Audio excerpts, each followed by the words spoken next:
شروع اللہ کا نام لے کر جو بڑا مہربان نہایت رحم والا ہے۔ الف لام میم۔ اس میں کچھ شک نہیں کہ اس کتاب کا نازل کیا جانا تمام جہانوں کے پروردگار کی طرف سے ہے۔ کیا یہ لوگ یہ کہتے ہیں کہ پیغمبر نے اس کو از خود بنا لیا ہے؟ نہیں، بلکہ وہ تمہارے پروردگار کی طرف سے برحق ہے، تاکہ تم ان لوگوں کو ہدایت کرو جن کے پاس تم سے پہلے کوئی ہدایت کرنے والا نہیں آیا، تاکہ یہ رستے پر چلیں۔ اللہ ہی تو ہے جس نے آسمانوں اور زمین کو اور جو چیزیں ان دونوں میں ہیں سب کو 6 دن میں پیدا کیا، پھر عرش پر جلوہ افروز ہوا۔ اس کے سوا تمہارا نہ کوئی دوست ہے اور نہ سفارش کرنے والا۔ کیا تم نصیحت حاصل نہیں کرتے؟ وہی آسمان سے زمین تک کے ہر کام کا انتظام کرتا ہے، پھر ہر کام ایک روز جس کی مقدار تمہارے شمار کے مطابق 1000 برس ہوگی اس کی طرف رجوع کرے گا۔ اسی شان کا ہے وہ خالق جو پوشیدہ اور ظاہر کا جاننے والا ہے، غالب ہے، بڑا مہربان ہے۔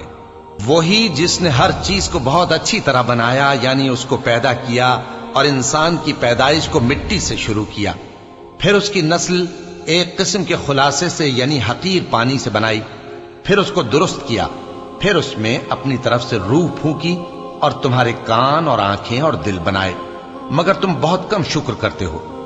اور کہنے لگے کہ جب ہم زمین میں ملیا میٹ ہو جائیں گے تو کیا اثر نو پیدا ہوں گے؟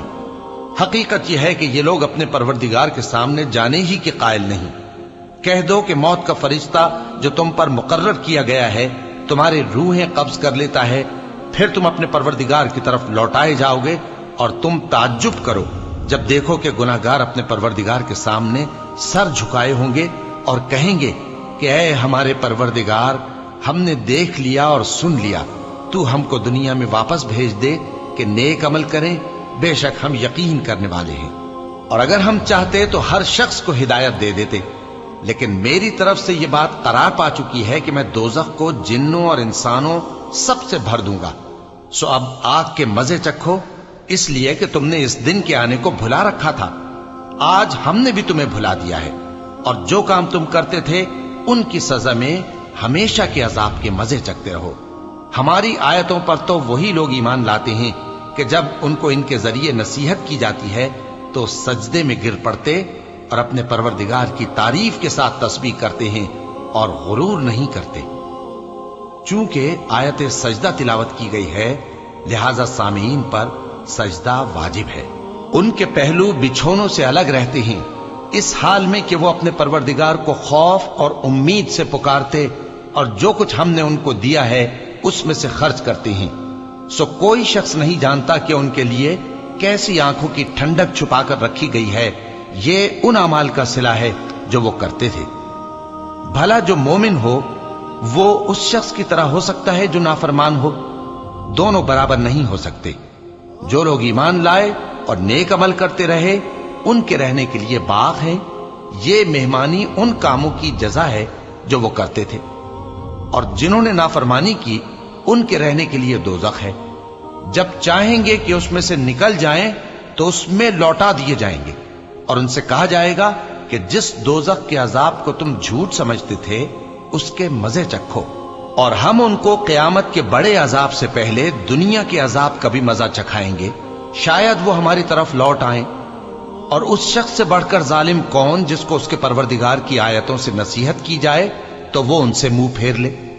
ہم گناہگاروں سے ضرور بدلہ لینے والے ہیں، اور ہم نے موسیٰ کو کتاب دی تو تم ان سے ملاقات ہونے سے متعلق شک میں نہ ہونا، اور ہم نے اس کتاب کو بنی اسرائیل کے لیے ذریعہ ہدایت بنایا تھا، اور ان میں سے ہم نے پیشوا بنائے تھے جو ہمارے حکم سے ہدایت کیا کرتے تھے، جبکہ وہ صبر بھی کرتے تھے اور وہ ہماری آیتوں پر یقین رکھتے تھے۔ بلا شبہ تمہارا پروردگار ہی ان میں جن باتوں میں وہ اختلاف کرتے تھے قیامت کے روز فیصلہ کر دے گا۔ کیا ان کو اس امر سے ہدایت نہ ہوئی کہ ہم نے ان سے پہلے بہت سی امتوں کو جن کے رہنے کے مقامات میں یہ لوگ چلتے پھرتے ہیں ہلاک کر دیا؟ بے شک اس میں نشانیاں ہیں، تو یہ سنتے کیوں نہیں؟ کیا انہوں نے نہیں دیکھا کہ ہم بنجر زمین کی طرف پانی رواں کرتے ہیں، پھر اس سے کھیتی پیدا کرتے ہیں جس میں سے ان کے چوپائے بھی کھاتے ہیں اور یہ خود بھی کھاتے ہیں؟ تو یہ دیکھتے کیوں نہیں؟ اور کہتے ہیں اگر تم سچے ہو تو یہ فیصلہ کب ہوگا؟ کہہ دو کہ فیصلے کے دن کافروں کو ان کا ایمان لانا کچھ بھی فائدہ نہ دے گا اور نہ ان کو مہلت دی جائے گی، تو ان سے منہ پھیر لو اور انتظار کرو، یہ بھی انتظار کر رہے ہیں۔